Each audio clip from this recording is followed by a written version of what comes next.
Você sabia que se você precisar saltar para o outro lado de um abismo, o balão que vai te fazer voar é a sua ansiedade? Esse afeto de dar vertigem é um gatilho natural que ativa todos os nossos superpoderes. Meu nome é Kátia Carvalho e se você também já foi obrigado a se superar para vencer um obstáculo que você preferia não enfrentar porque a ansiedade não te deixava nem dormir mais, deixa seu joinha aqui embaixo, se inscreve no canal e bora desinverter essa ideia.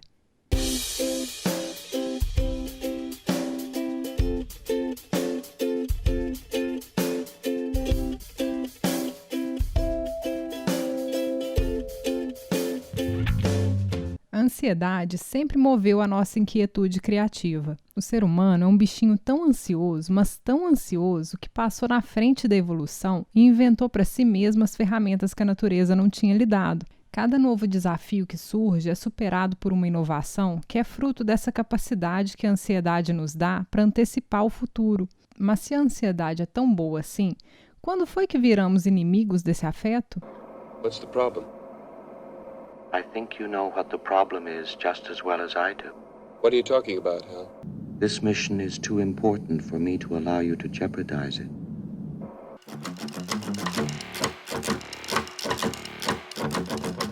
Quantas vezes você já ouviu dizer que a ansiedade é ruim e precisa ser remediada? O sentido que construímos culturalmente para os afetos determina como os experimentamos e compreendemos, e com os avanços médicos e farmacológicos, ficou muito fácil contornar os transtornos da ansiedade fazendo uso de medicação para não perder a produtividade. Mas ao seguir por esse caminho, a gente perde uma parte importante da nossa capacidade de aprender, inovar e superar desafios. Claro que se a pessoa está lidando com crises de ansiedade graves ou teve a sua qualidade de vida realmente comprometida por esse afeto, a medicação é importante até para estabilizar suas emoções e fortalecer para dar os passos seguintes. Mas se as causas da ansiedade não são encontradas e resolvidas, a medicação sozinha pode se transformar em uma muleta psicológica que silencia, mas não resolve o problema. Pode ser. Não pode fazer isso. Tem que trabalhar, negociar, botar a vida para frente. Nada errado não dá.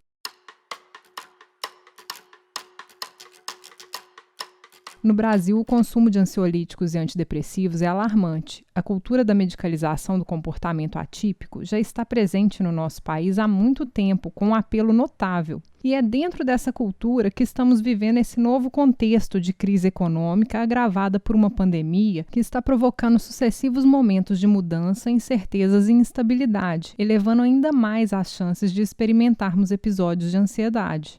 É verdade. Quer dizer, às vezes não.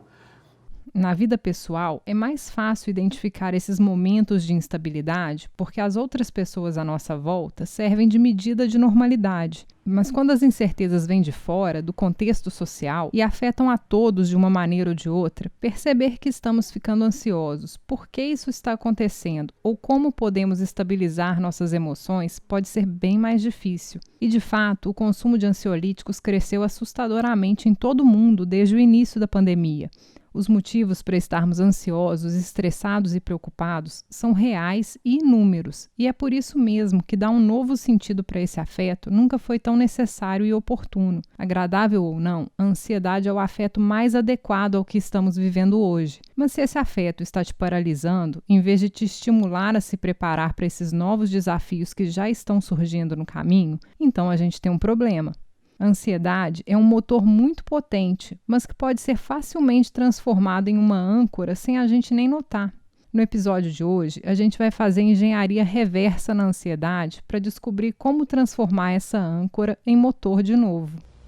É mesmo, é?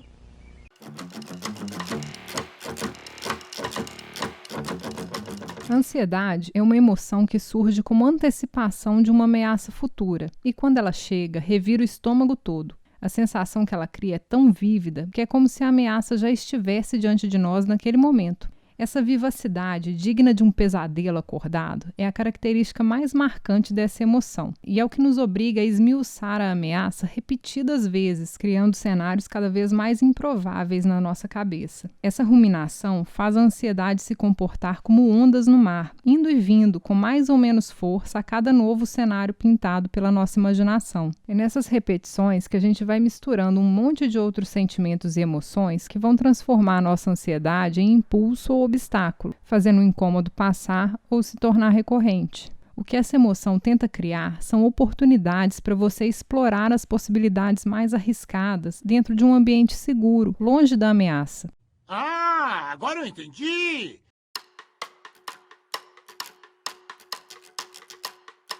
A ansiedade tem os mesmos gatilhos hormonais de adrenalina, cortisol, testosterona e acetilcolina do medo, mas se comporta como a raiva, com injeções hormonais contínuas acontecendo enquanto você estiver em contato com o que te ameaça. E aí é que está o problema. A ansiedade é uma antecipação. O que está te ameaçando só existe dentro de você e não dá para a gente se afastar da gente mesmo.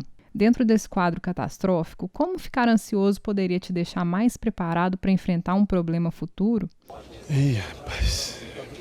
Nossa capacidade de antecipar possíveis problemas é o que nos permite pensar em soluções para evitá-los ou torná-los menores quando realmente ocorrerem. A diferença entre uma ansiedade que impulsiona e uma que trava está em quais hormônios, além dos hormônios do medo, você vai trazer para colorir a sua experiência.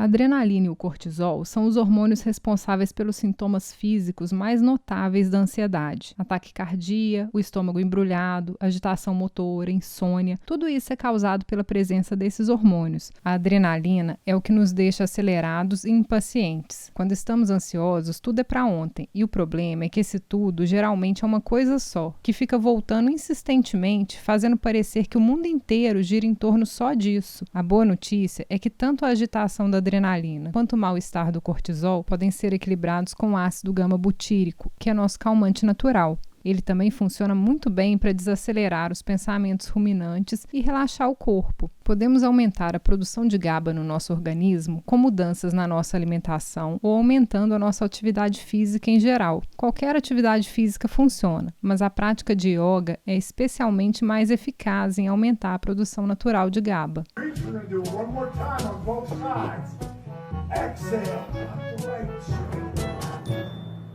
Mas não para por aí. Cortisol diminui a nossa sensibilidade a 2 dos 4 hormônios da felicidade. Quando você fica ansioso, alcançar os seus objetivos e fazer o que você gosta deixam de te motivar, porque a sua sensibilidade aos hormônios da recompensa e do prazer ficam diminuídas. É? Sabia não? Com o cortisol ativo, nós precisamos contar com as endorfinas que são produzidas durante as atividades físicas intensas, quando lembramos do passado e quando fazemos planos para o futuro, e com a ocitocina, que nos invade toda vez que interagimos de uma maneira agradável com outras pessoas. Por isso, diante da ansiedade recorrente, aumentar as suas atividades físicas e seu contato com pessoas queridas são excelentes ansiolíticos naturais que podem ajudar a balancear os efeitos pessimistas do cortisol. Eles não têm efeitos colaterais nem contraindicações. Pode crer. O medo não produz testosterona, mas a quantidade desse hormônio no nosso organismo é o que determina qual vai ser a nossa reação diante da ameaça. Baixas taxas de testosterona vão aumentar o receio e tornar o incômodo mais tolerável, enquanto taxas mais altas vão te ajudar a enfrentar os desafios com mais confiança. Isso significa que se a sua ansiedade está te tornando apático ou paralisado, uma segunda maneira que você pode escolher para começar a sair desse ciclo é produzindo mais testosterona de propósito. Muitas atividades físicas e intelectuais podem aumentar a sua taxa de testosterona. O importante é que elas estimulem a competitividade. Apenas lembre-se que o objetivo não é ganhar, é competir. E essa competição pode ser até com você mesmo, que não tem problema. Você pode praticar atividades competitivas regularmente ou só quando precisar dar um empurrãozinho na coragem. A diferença é que a prática constante de exercícios traz diversos outros benefícios para a sua saúde, reduzindo a ansiedade em várias frentes ao mesmo tempo. Mas se a sua prova é amanhã, socar uma almofada por 10 minutos antes de sair de casa, enquanto estimula pensamentos que reforcem a sua confiança em si mesmo, são realmente coisas que podem te ajudar a se sentir menos ansioso. Não acredito! A ansiedade também tem acetilcolina e glutamato, que agem sobre a aprendizagem e a memória. Como o objetivo desse afeto é permitir que a gente ensaie a solução do problema antecipadamente e, de preferência, testando várias alternativas, ter acesso às nossas memórias é sempre muito útil. Acontece que sem os hormônios da felicidade, o cortisol pode tornar as nossas memórias e conclusões muito mais pessimistas e desesperadoras do que seriam normalmente. E o glutamato é um neurotransmissor excitatório que vai deixar essas memórias e pensamentos agitados como um mar bravo. E para piorar, a recorrência dos episódios de ansiedade podem criar uma aprendizagem de medo tão profunda que a mera ideia de poder se sentir ansioso já consegue desencadear novos episódios de ansiedade por antecipação. Nossa, cara, tô nervosa. Para interromper esse ciclo, precisamos ter consciência de que esses pensamentos são apenas uma fantasia mal direcionada, que insistir neles não trará nenhum benefício e que precisamos nos esforçar ativamente para equilibrar o cortisol e o glutamato com endorfinas, ocitocina e GABA, para retomarmos o equilíbrio das nossas emoções e sentimentos. Na maior parte das vezes, os cenários que criamos enquanto nos sentimos ansiosos são muito piores do que aquilo que acontecerá de fato quando o momento que nos preocupa chegar. A ansiedade cria contos de fadas. Eles não devem ser levados ao pé da letra. Toda essa construção mirabolante serve apenas para esconder aqueles elementos que estão presentes em todas as repetições da ansiedade. Como você não é minha amiga, eu fico ansiosa como eu quero ir pede. O que é ansiosa? Ansiosa é como ficar teimosa.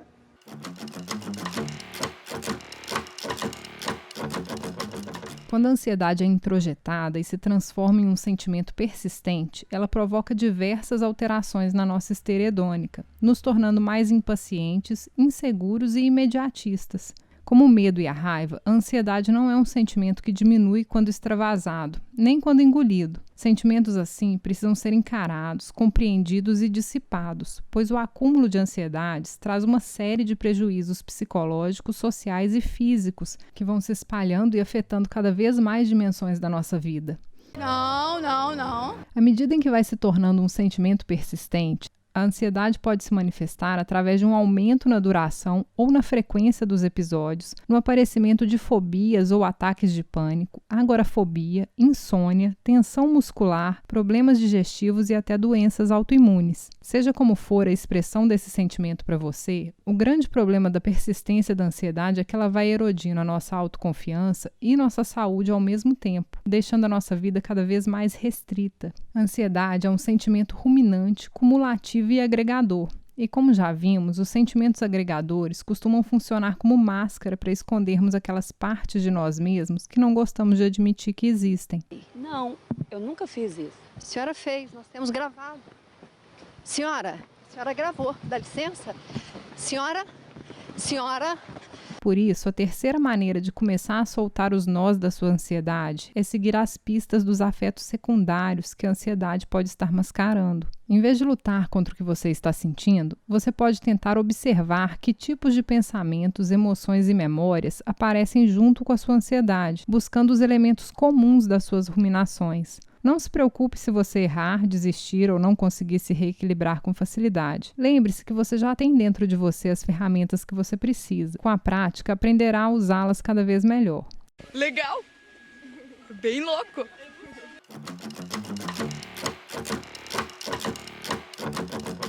O mapa dos medos que fizemos no episódio 4 pode te ajudar a identificar os medos que alimentam a sua ansiedade. Você também pode conferir todos os hormônios da felicidade e como ativá-los naturalmente no segundo episódio. E para descobrir quais afetos ela pode estar escondendo, você pode usar o mapa dos afetos do primeiro episódio. Todos os links estão aqui na descrição, junto com dicas práticas para desenvolver o autocontrole e artigos para você entender melhor a ansiedade. Agora eu saquei! Agora todas as peças se encaixaram! Se você gostou do conteúdo, deixa seu joinha aqui embaixo e se inscreve no canal, que no próximo episódio nós vamos falar sobre um afeto que é a chave para desligar o mecanismo de luta ou fuga e nos tornar resilientes como uma rocha para enfrentar até os piores desafios.